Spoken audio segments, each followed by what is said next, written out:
আমরা যদি এই সব শাক নেই তাইলে মোটা কত করে রাখতে পারবেন? আর এই জায়গায় কয় মোটা শাক আছে? গুন্না কইতাছি কয় মোটা আছে। আরে এত গোনাগুনির কি দরকার? আন্দাজে দেখে একটা দাম বইলা দেন না, গোনার দরকার নাই। আচ্ছা সব মিলে 1000 টাকা দিয়েন। আরে ভাই 200 টাকার শাক 1000 টাকা চাইতেছে। আরে বলো, তোর যে কবে বুদ্ধি শুদ্ধি হবে? কি শাক কিনতেছি, শাকের মধ্যে যে 2টা বান্ডিল আছে, এই 2টা বান্ডিলে কমপক্ষে 1-2 লাখ টাকা হবে। আমাদের দরকার টাকাটা, 1000 টাকায় কিনলে লস নাই। আচ্ছা, আমরা এই 1000 টাকায় সব শাক নেব।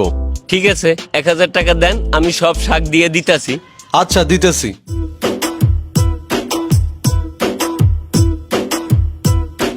এই নেন 1000। এতগুলো শাক নিবেন, একটা বড় ব্যাগ তো লাগবে। আমার কাছে আছে, কিন্তু 200 টাকা লাগবে। ভাই সকালে তো আমাকে ঠকাইতেছে, ব্যাগের জন্য কেউ কি টাকা নাই? ও তোর যে কবে বুদ্ধি শুদ্ধি হবে? এই 1200 টাকার শাক কিনলে আমাদের লস হবে। 2টা বান্ডিলের মধ্যে 1-2 লাখ টাকা আছে, বুঝছস? আমার দরকার টাকা, শাক যাবে পেটে আর পয়সা যাবে পকেটে। আচ্ছা এই নেন 200 টাকা, আপনি ব্যাগটা দেন। আচ্ছা দিতাছি, এই যে নেন বড় ব্যাগ, এই যে ধরেন, আমি শাকগুলা ভইরা দিতাছি। আরে না না না, আপনার ঢুকান লাগবে না, আপনি মুরবি মানুষ, আমরা থাকতে আপনি কেন ঢুকাবেন? আপনি ব্যাগটা ধরেন।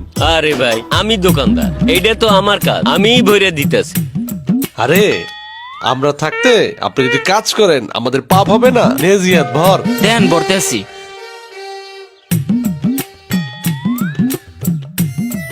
ধন্যবাদ ফ্রেশ শাক দেওয়ার জন্য।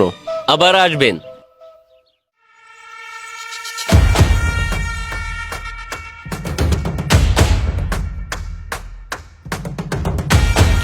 এই যে বান্ডিল,